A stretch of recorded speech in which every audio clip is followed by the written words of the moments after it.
Good morning, good evening, and good afternoon. It's Shirley with Spirit of Matter here, ushering you into the baleful rays of the eclipse. Um, I want to talk about something that kind of came up on Twitter in the astrological community, but I think that with this eclipse um, and with the outer planets involved, actually favorably this time, it's going to be very useful for you to receive and very timely for some of you to receive this information. And this is the role of outer planets in our interpersonal relations. Okay, so the question on Twitter was actually, as an astrologer, would you take a reading from a person that gives you another chart, not just their chart, to read? And my answer is, of course, depending on the context. But this question is very timely because this is just the time when people would do that. So the person who made most of her money from astrology, giving relational consultations, some natal charts, but mostly relational consultations, and particularly outer planets to inner planets consultations, I have to say to you, right now, many type of people come back into your life, or situations come back into your life. It might not even be the same person, but it can be kind of like a situation that reminds you of a certain situation you've already been in, especially around 2017, 2004, 2005, and I think even around the 90s, kind of, yeah, it's like 18 years from back then. So 1995, 1996 even. And with Chiron involved, there might be a wound around identity, autonomy, or independence, or even knowing who you are, where you stand on a topic. Okay, I saw snake symbolism coming very, very powerful. I literally seen it everywhere, and I'm not the only one who has seen it. And so there are many symbols for the snake, but what I believe this is about, because it's a solar eclipse in Aries, ruled by Mars, um, you want to think even about how you think about the snake symbolism. How do you think about a snake and everything that it symbolizes? Because if there is a wound around how you see the energy of a snake, maybe you were born religious and you were kind of taught that the snake is bad, or whether you're indigenous or not, that the snake is bad, or evil, or all kinds of stuff like that, okay?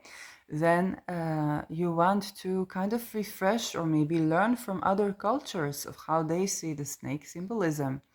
And maybe learn more about these cultures and what do snakes symbolize. Snake also symbolizes Kundalini awakening. So to put it back together with all kind of people coming back to your life, Kundalini awakening is also big sexual energy, but it's essentially life energy. Kundalini awakening is not about sexuality in as much as it's about kind of like an energy transformation journey that happens sometimes spontaneously, um, and is purging all types of experiences that you've had. So there's another kind of collective Kundalini awakening. I guess if your ascendant is more around Pisces or Virgo or Libra, Aries. Why do I say also Pisces? Because ideally this eclipse takes place in Pisces, and you could be having tropical, like me, having tropical Pisces ascendant, but sidereally it's still Pisces, okay? It's not exactly one sign forward or backwards. So you want to make sure where your ascendant is, um, to better understand. But if you're seeing symbolism around snakes, this probably is even more personal to you.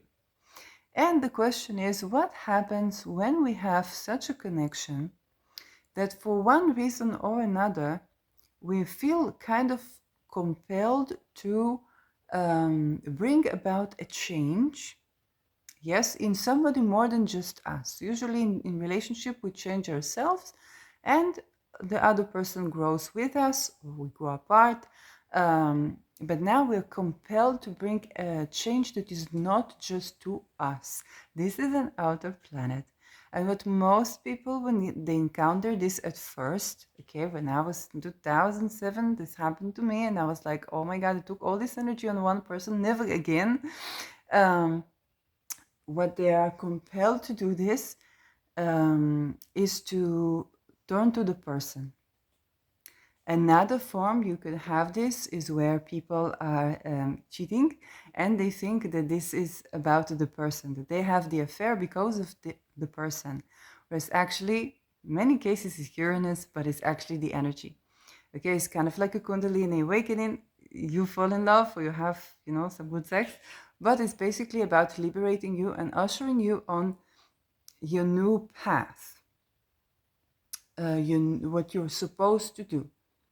Okay, and so sometimes people midlife will have this kind of midlife crisis, and they can be affairs. It's connected with Uranus opposition, and this can be such a story. And a lot of people would come to me with such stories and tell me, "Are we twin flames?" And I have to say, it's like, I don't know, but definitely if there is Uranus involved, you want to take into account that the transformation is, or the Kundalini awakening is more important than who you are with or who you are not. Because for you to do you, let's say you're supposed to be creating something. You're supposed to change the way you look at the world and experience the world, okay? It's more important for you to do that than for you to have, a monogamous relationship with the ring and the papers and everything, okay?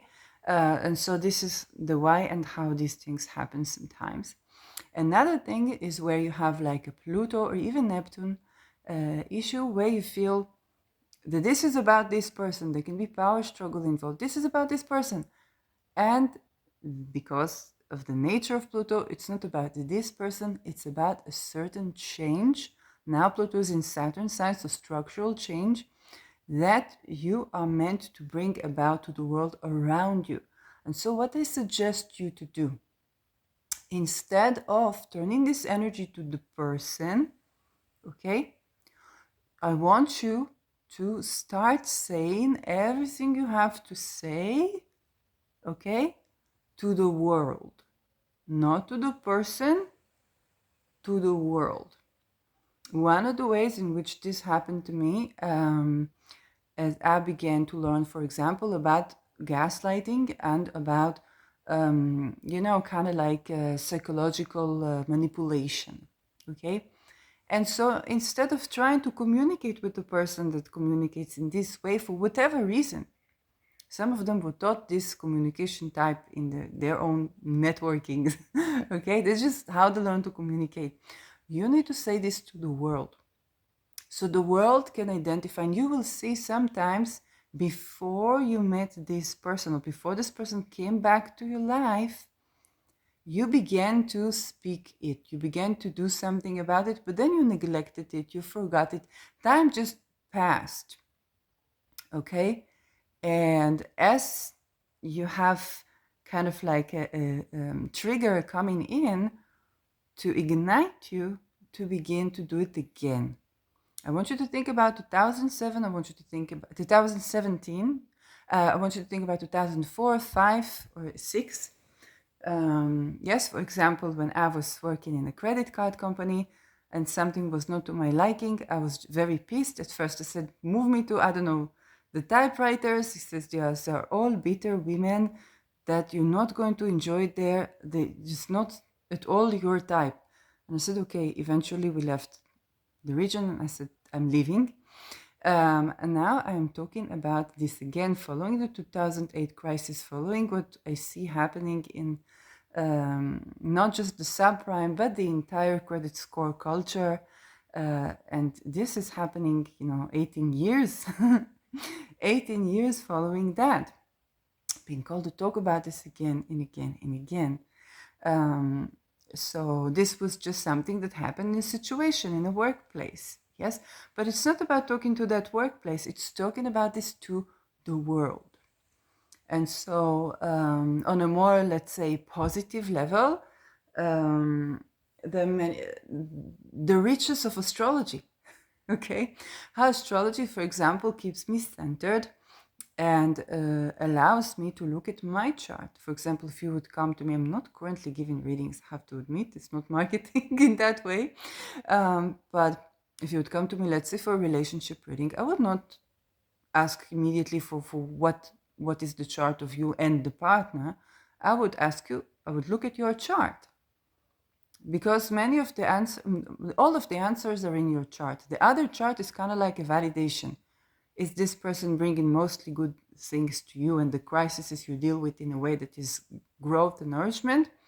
Or do we just see that, that this is a catalyzer in your growth, but you need to venture away? And the answer is in you. Okay, you turn back to you, and what you have to say, you say to the world. And this is very important, especially when Pluto comes about. If it is Uranus, you might find yourself studying astrology and or sciences, especially around the nervous system, and beginning to share this information. And this might be about this. Okay, you might be looking at things astrologically and like, okay, the all healing models or relationship coaching do not work it for me as good as this. It's not that you throw them away, but perhaps this is what this is about for you. If it is Neptune related, and Neptune is also involved with this eclipse, Neptune is about surrendering something and connecting with your inner longings. And this is where another person can be a catalyst. So another person could, for example, even be missing, and they can be longing, but you need to go into yourself and see what is it that you long for.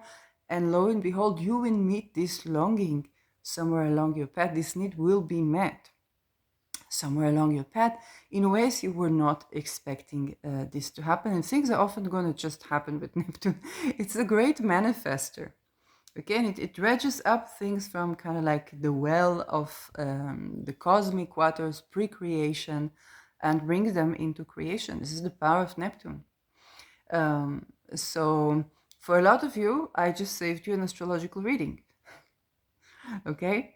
And I want you to especially look for Pluto. Keyword is obsession. What do you feel compelled to do? If you feel compelled to make a certain change, do it. Do it as you are creating this change in the world. Yes, this is going to alleviate a lot of difficulties. It is also going to reduce a lot of compulsions or obsessions. Or why am I this? You're triggered. Why are you triggered? Good. Deal with that authentically to the world. Okay? Somebody pisses you off. You have, I don't know, it can be a differing opinions, it can be differing in love languages, it could be differing in the ways or your ways in which you see the world. I might not even be aware of it, but the teaching is relevant to the world. Okay? So I'm trying to give more concrete examples around, let's say, Pluto. Okay, I have Pluto Mercury opposition in my natal chart. So I would usually find it around a worldview. Actually, one of the important separation that I had from person I knew for a decade is because they began to experiment with channeling. They were channeling, but they were afraid, they authentically told me they were afraid that I will have more power over them because I also channel. And that is something that kind of tore the connection apart because this fear began to be acting out. And that was that. Okay, I was just meant to do these channeling experiments that I did.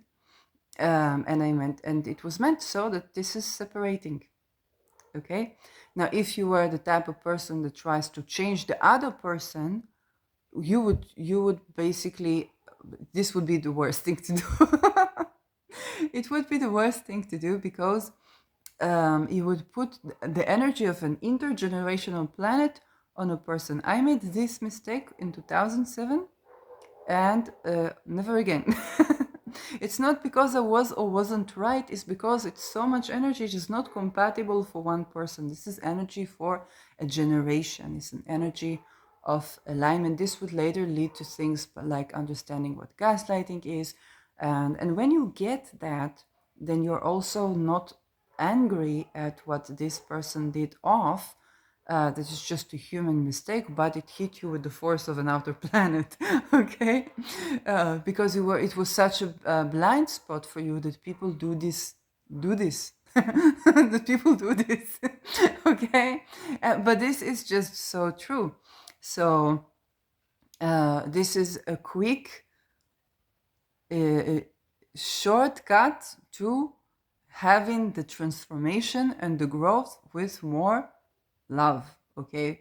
And going through whatever is coming back now, and you're basically in a completion. I want you to think of 2017, what you began to talk about, you'll be doing it now, but a bit bigger, okay? A bit more confident, and the letting go, okay? So if you think about places where you could be feeling anger or even vengeance, underneath the word vengeance is change, okay? So if you delve directly, what do I want to change? And you act on this change, okay? When I started doing that, I remember a moment where I wrote, well, just tell me just how ahead of my time am I? Because this feels lonely. And just a couple of weeks or a month after that, the whole Me Too broke out, okay? I was like, whoa. Oh my God.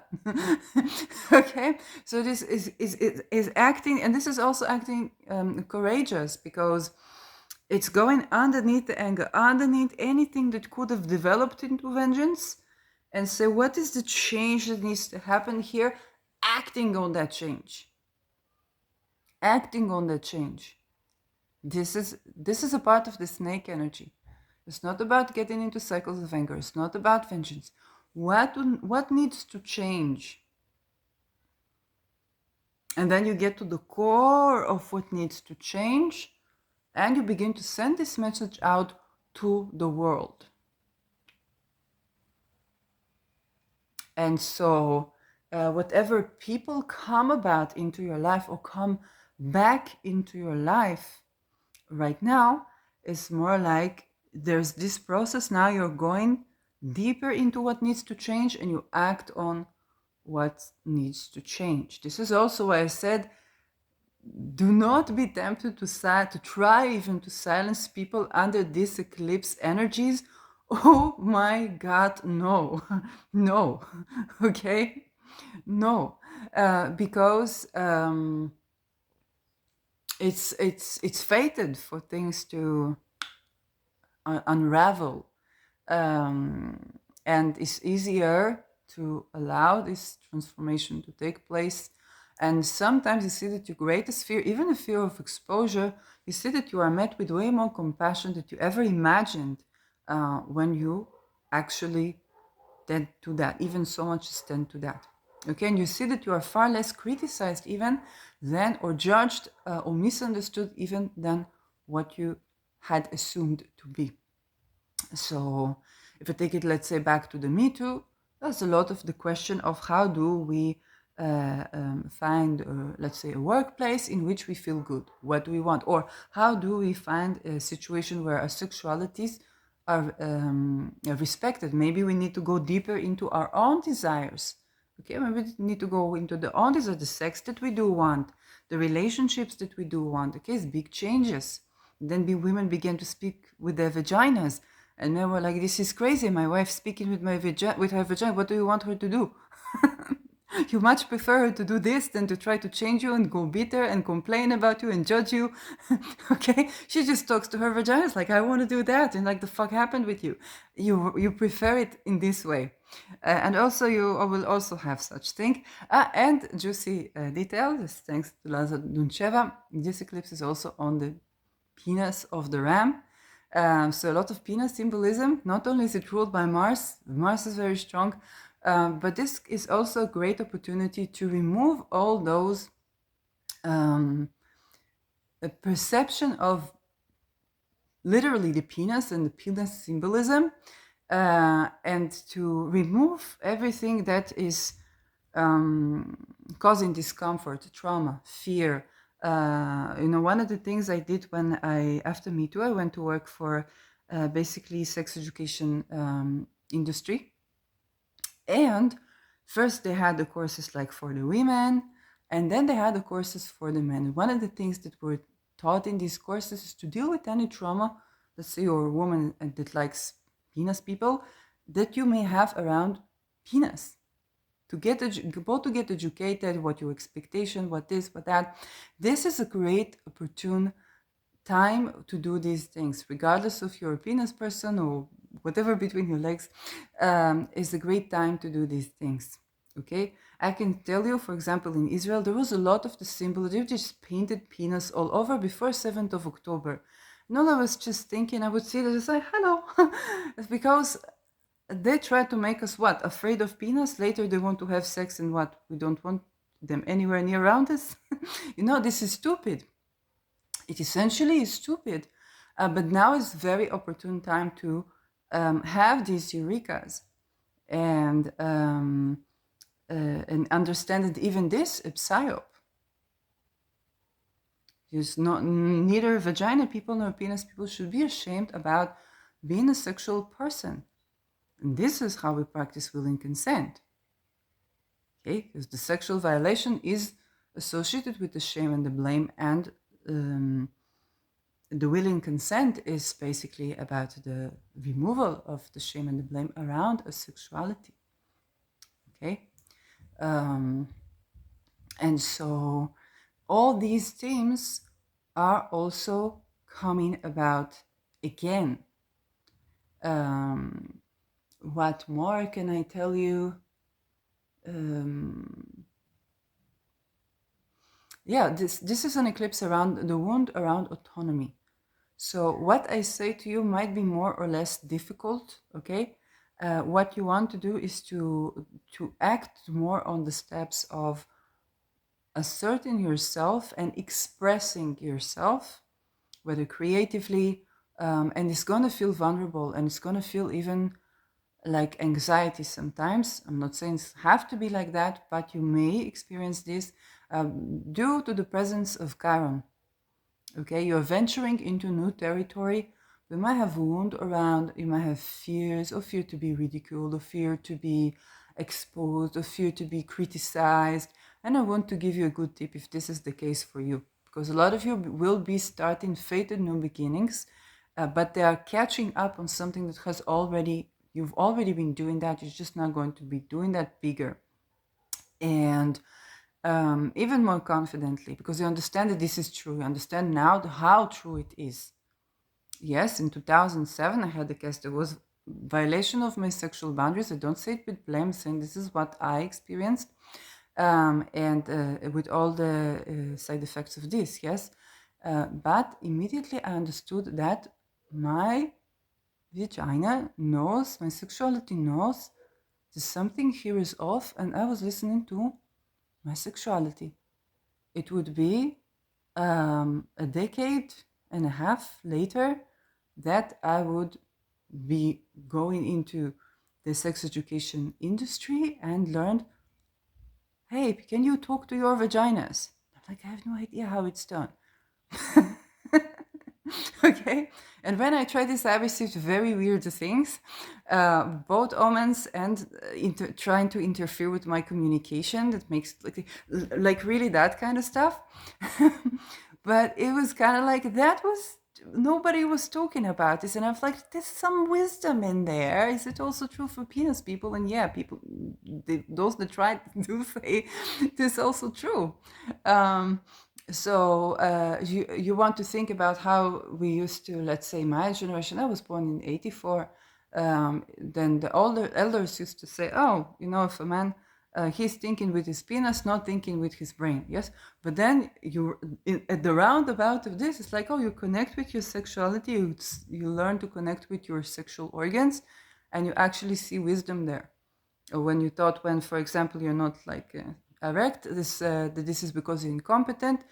If it's not a problem for like how you think about sexuality or sex or women, and it's coming from either shame or cult indoctrination. Unfortunately, this is true. I met this in my life. Okay, this is true. We need to talk about this as well. It's not about shame and blame, but if you've been indoctrinated to hate women, of course, it's going to be problematic for you to have genuine sexual encounters with women. It might go poof. Okay, if she's connected with herself, poof. Another thing is where you're connected and she's not ready, so it is not arousing, and you think, oh my god, I don't fuck. No, talk to yourself, talk to your partner. This connection. This is true. So this is very opportune time to learn about these things as well, both these things of sexuality, and these things and to understand that a lot of the sexual violence that's been going on in the world, and the sexism and all of that, is indoctrinated because it serves some economic foundations that people can be extorted on the basis of the violations they did in another. And this comes against basically just the natural tendency to connect, and to tend to our issues favorably, okay, in a loving light to ourselves and in a loving light to the people around us. Okay, so, and again, one of the memes that I saw coming back was they are afraid of love because it creates a world they cannot control. And this is true. A lot of your fears will be removed. And I wanted to give you this tip. If you're afraid of expressing yourself or being ridiculed or whatnot, I want you to remember, if you make a mistake, most people who are actually doing something in their life, they would not feel awkward for you. They would feel you are relatable. And the only people who would try to put you to ridicule because of that, okay, I'm not talking if you got sexually violated someone. Yes, not the Me Too cases where the only resort they have maybe satire, but the only people who try to put you down are the people that don't want you to find out about what type of Epstein relations they have. Okay, so you have nobody, absolutely nobody, to be afraid from, to be concerned about when you venture into this new territory that is expressing you and doing you. Okay, nobody who's actually trying something, who's actually comfortable in their own skin, will be, how should I say, thinking of you as ridiculous. And if so, it's because usually they think about this about themselves often. So, projections and stuff. But even then, they're not likely to act this out. Unless it's all the way that bad that they've already, Epsteined up. Those might be the vocal people now. But as you can see, this is exposed, and this is very timely for this to be exposed on an international level. So yes, there's discomfort to go through, but Kavan is not meant to keep you within the wound. It's also meant for you to heal those places where you weren't really doing you, or you weren't really included. And some of you might even find out that as you do this, you might not get too much attention from certain circles, but it will surprise you. It will surprise you. It's real recognizes real. Is what I say about this. Real recognizes real. I've had this too. happening in my life. Oh my God. I've had this happening in my life. Um, Definitely an amazing experience, but not only from one side of the equation. And you will see that the more you are doing you and you are expressive of you, then you might not get the attention from, let's say, the person that you would come to me to have a reading about, but you will find an even better connection that is more authentic and more true to you. And one of the quotes I ran into at this time was, you want to look for people who want more for you, not just not more from you. And this is life transforming.